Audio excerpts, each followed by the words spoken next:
So that was Bill Gates. Let's talk to David Callahan about this now, who's the founder and editor of Inside Philanthropy and the author of The Givers, Wealth, Power and Philanthropy in a New Gilded Age. Thanks very much indeed for being with us. Well, what do you make of this promise then from Bill Gates to give away pretty much all of the rest of what he's got, which sounds like a couple of $100 billion, in the next 20 years, so in his lifetime? He wants to die, well, not poor exactly, but not one of the wealthiest men in the world.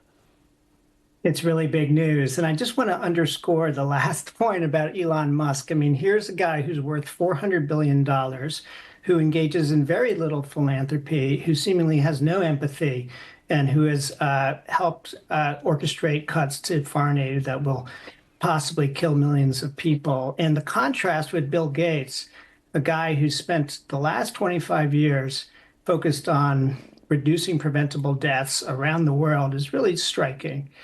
Gates has made, I think, huge progress in cutting malaria, cutting tuberculosis, cutting deaths from AIDS, and he wants to see that progress keep going.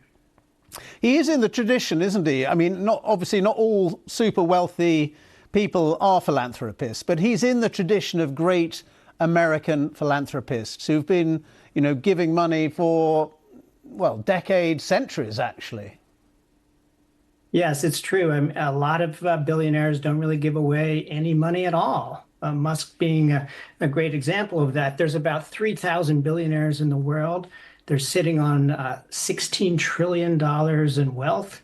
That's more money than the bottom half of the global population put together.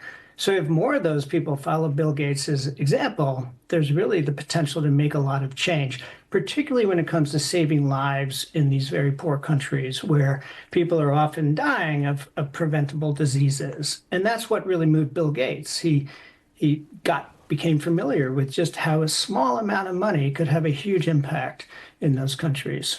I suppose if you were playing devil's advocate, you could say, well, all very well and good, but he could have given away more money. He's still sitting on 200 billion. I mean, he could have done this quicker, sooner.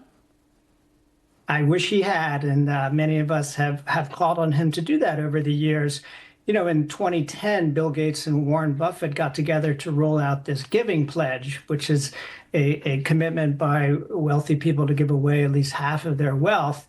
And in those last 15 years, Bill Gates himself has gotten more than twice as rich as when he made that giving pledge commitment. And I think that sent a bad sign to other billionaires. Gates has been out there calling on his fellow super wealthy people to give away more money, even as his own fortune has been growing. So it's great that he's finally decided to step things up here. Remember, Gates's original plan was that he was going to close the foundation 20 years after his death. So this new announcement that he's going to spend everything by 2045 is really a major departure.